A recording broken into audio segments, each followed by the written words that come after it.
graduate ng Jesuit School. Wala ditong Atenista. Siguro sabi ng iba, Assumptionista po kami. So usually po, yung mga makikita ninyo sa mga sulat o kaya pag nakakita po kayo ng mga logo ng mga Jesuita, may nakalagay po doon na A, M, D, G. No? Na ito po ay Latin, na ang ibig sabihin ay Ad Maiorem Dei Gloriam. O sa English, for the greater glory of God. Ang mga Benedictine din po, ay mayroon dun po silang katulad. Pero nakalagay po sa kanila ay U, I, O, D, G. Ut in omnibus Dei gloriam. Or ut in omnibus gloriam Dei. Nang ibig sabihin po, in all things, God may be glorified. In all things, God may be glorified. At ngayong gabi pong ito ay pagninilayan natin yung tema, na wisdom and discernment, seeking God's will always. At siguro po ang tanong, what's the difference between decision-making and discernment? Wala po akong makitang eksaktong translation ng salitang discernment sa Tagalog. Pero yung decision ay pagpapasya. Pero siguro po ito yung limitasyon ng mga lingwahe na talagang mayroong mga salita na hindi kayang i-translate directly from English to Tagalog. Sa pagdidesisyon po, ang kailangan lamang po natin dito ay yung ating human faculties. Ang ibig sabihin na gamit ang aking utak, gamit ang aking kakayahan, gamit ang aking kalayaan, pwede akong gumawa ng isang pagpapasya. Na halimbawa, kung ako'y bibili ng gamot, kailangan ko nang magdesisyon kung ako ba ibibili sa TGP, sa Mercury, o sa Watsons. So, kailangan ko lang magdesisyon. O kaya naman, magdidesisyon ako, ano kaya yung uulamin namin ngayon? Mag-aadobo kaya ako? Magsisinigang na hipon? O magre-relyenong bangus? Ito po'y mga desisyon. Pero pag sinabi pong discernment, unang-una po ang discernment is not choosing between good and evil. Kasi good Christians, of course, will always choose the good. So ang discernment po ay hindi ako mamimili sa pagitan ng masama at mabuti. Kundi po, discernment is required if I am choosing between two morally good. For example, nung pong ako'y nagdi-discern, ako ba ay mag-aasawa o magpapari? It requires discernment kasi po, ito ay dalawang parehong mabuti. Sa katunayan, ang pagpapari ay isang sakramento, ganun din ang sakramento ng kasal. Pero, bakit kailangan ng discernment? Kasi between these two morally good, mayroon po dito sa dalawang ito ang kalooban ng Diyos.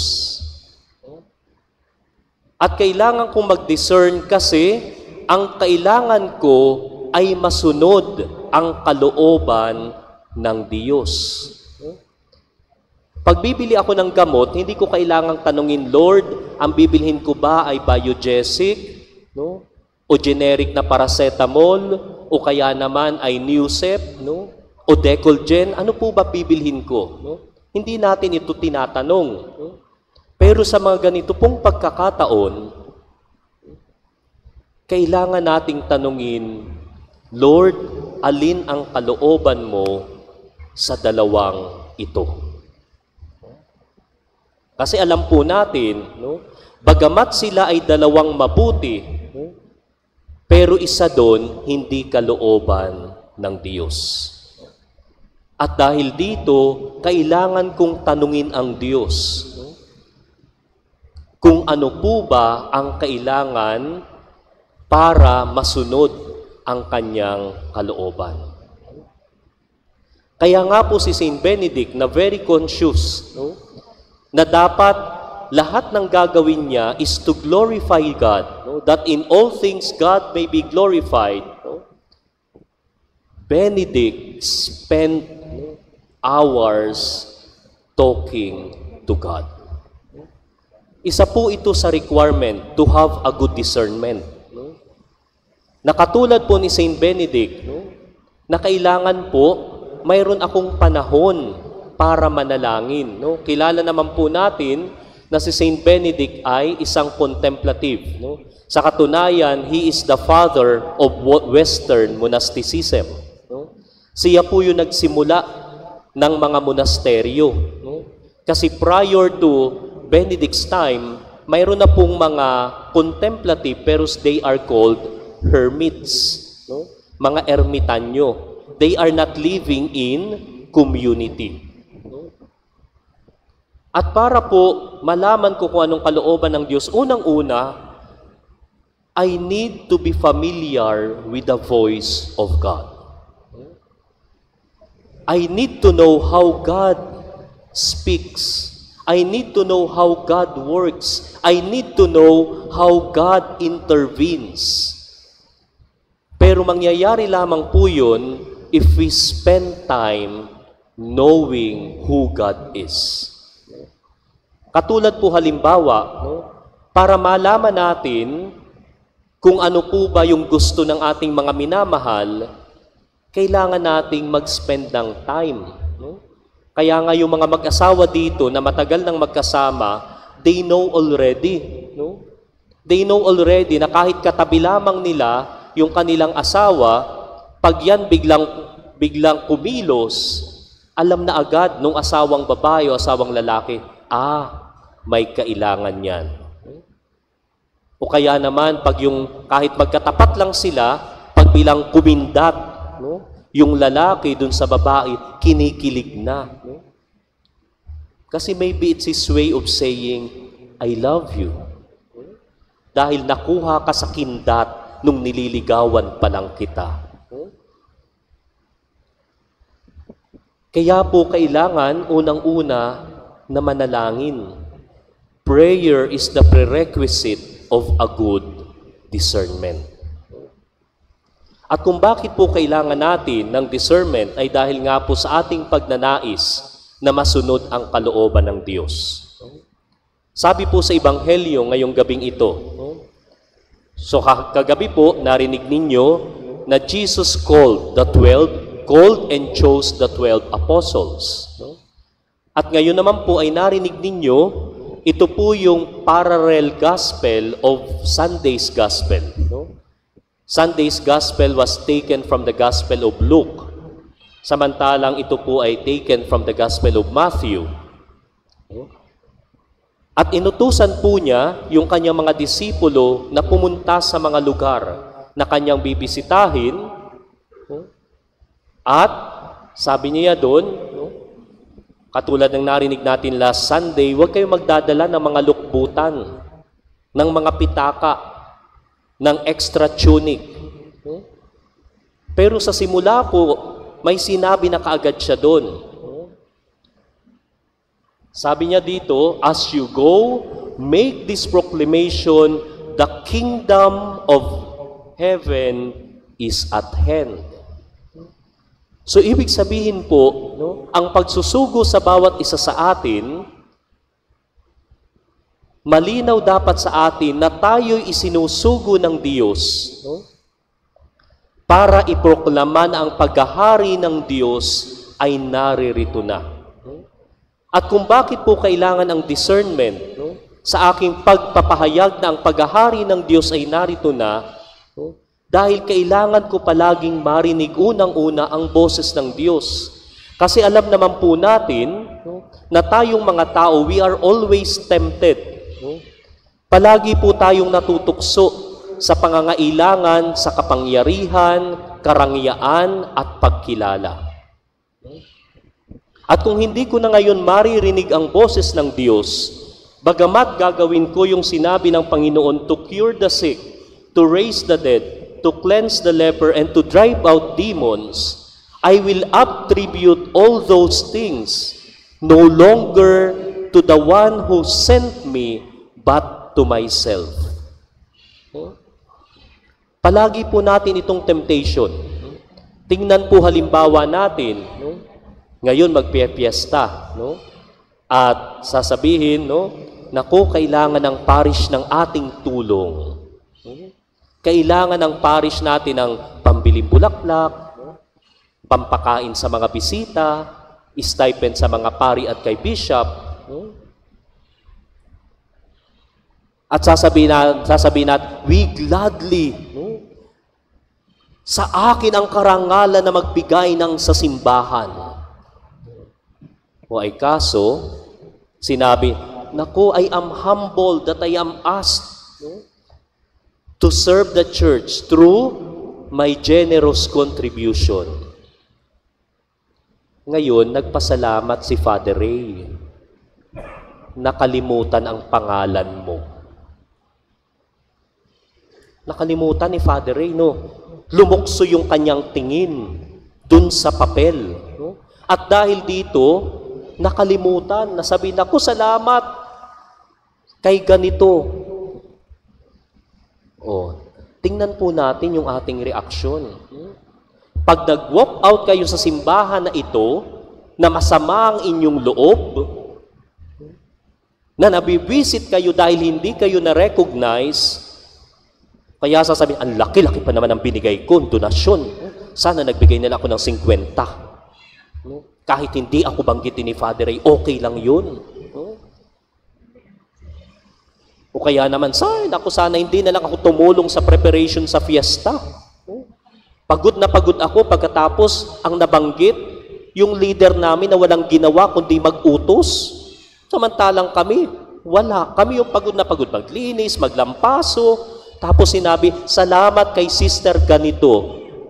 Nasaan ba siya? Hayahay ang buhay.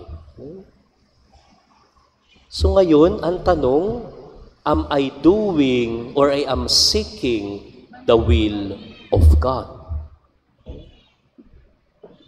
Dahil hindi, pag tiningnan po natin yung mga kasunod na talata sa binasa natin ngayong Ebanghelyo, makikita natin na yung attribution of what they have done ay hindi sa kanilang sarili, kundi sa Diyos. At ito po yung buhay na mayroon si Saint Benedict, na pagkatapos niya pong gawin ang kalooban ng Diyos, he withdrew in prayer. Kaya nga po nagsisimula ang buhay ng mga monghe sa panalangin at nagtatapos ang kanilang araw sa panalangin. Nagsisimula sa panalangin para sabihin, Lord, what do you want me to do for you today? And at the end of the day, sasabihin ko, Lord, thank you for making me a channel, an instrument, a collaborator dun sa kung anuman yung gusto mong mangyari sa iyong sambayanan. Ikalawa pong pamantayan, if I am doing the will of God, I am not too concerned with the results. Kasi po madalas, if we are doing something, and we thought that we are doing the will of God, we are particular with the results. Sana, hawak ko yung mga sakristan. Dapat sa investiture nila sa November 23, 2025, dapat ang ma-invest ay 50 na sakristan. O ay kaso, pagdating nung November 23, ang na-invest lang 10. Yung 40 naglayasan. Kasi mas ginustong maglaro ng Roblox o mag-billiard. Na dapat sana pag ginawa ko to, no? O kaya naman I am involved with the children's ministry. Dapat every Sunday ganito kadami ang bata na uma-attend. Our task is to do the will of God. But the result, kung ano man ang magiging bunga nito, bahala na po doon ang Diyos. Kaya nga po, anuman yung magiging resulta o kalalabasan ng aking pagsunod sa kalooban ng Diyos, hindi po ito mahalaga. Basta alam ko sa sarili ko that I am giving my best. No? I am doing the best I can to participate and to collaborate with the grace of God. If at the end of the day, ito lamang ang hinipo ng Diyos, salamat sa Diyos. At least mayroon akong 10 sakristan na i-invest dun sa araw na yun. Marahil itong 10 sakristan na ito would be enough, no, to evangelize other young men within the parish. No? Na marahil sapat na, no, itong uma-attend na ito ng activity namin, no, kasi pag uwi nila sa bahay, bagamat kukunti lang ang uma-attend, pero pag uwi nila sa bahay, they are able to share the goodness of God to their neighbors, no? To their relatives, at dahil dito nagsisimula ang pagbabago sa kanilang buhay. Dahil po dito, bahala ang Diyos. Bahala ang Diyos na siya ang magbigay ng bunga at resulta sa aking ginawa. Anyway, it is His will, not mine. Kalooban niya to, hindi ko to kalooban. Ang hinihingi niya lamang sa akin is to participate. Kaya po, mahalaga palagi, every day, that we are able to discern what's the will of God in my life. What God wants me to do at this particular hour. Sabi nga po, kung bakit kailangan natin ng discernment, because not all good things comes from the Lord. Hindi lahat ng kabutihan ay galing sa Diyos. Because the devil, the father of all lies, ay kaya niyang magpanggap na anghel ng liwanag. At paano ko malalaman na ang sinusunod ko na pala hindi kalooban ng Diyos? Kung pagdating ng gabi, katulad ni Saint Benedict, matutulog siyang payapa at tahimik. If I am not doing the will of God, balisa ako. As if there is something wrong. As if there is something missing. Ito po. But at the same time, God allows not so good things to happen in our life to deepen our commitment, our desire to do His will. Ipapahintulot minsan ng Diyos na may mga hindi magagandang bagay na mangyari sa ating buhay so that we can continue to seek His will outside nung karanasan na lahat mabuti, na parang palaging nasa cloud 9. Kasi ang daling maglingkod kay Lord, ang daling sumunod sa kalooban ng Diyos is everything is okay. What if God strip you of what you are holding on? Pag tinanggal ng Diyos lahat ng pinanghahawakan mo sa buhay, papaano kung hinayaan ng Diyos na malugmok ka sa dusa ng hirap at pagpapakasakit? Will you still seek God's will? God allows this to happen, hindi para pabagsakin tayo, kundi to help us mature sa ating pagsunod sa kanyang kalooban.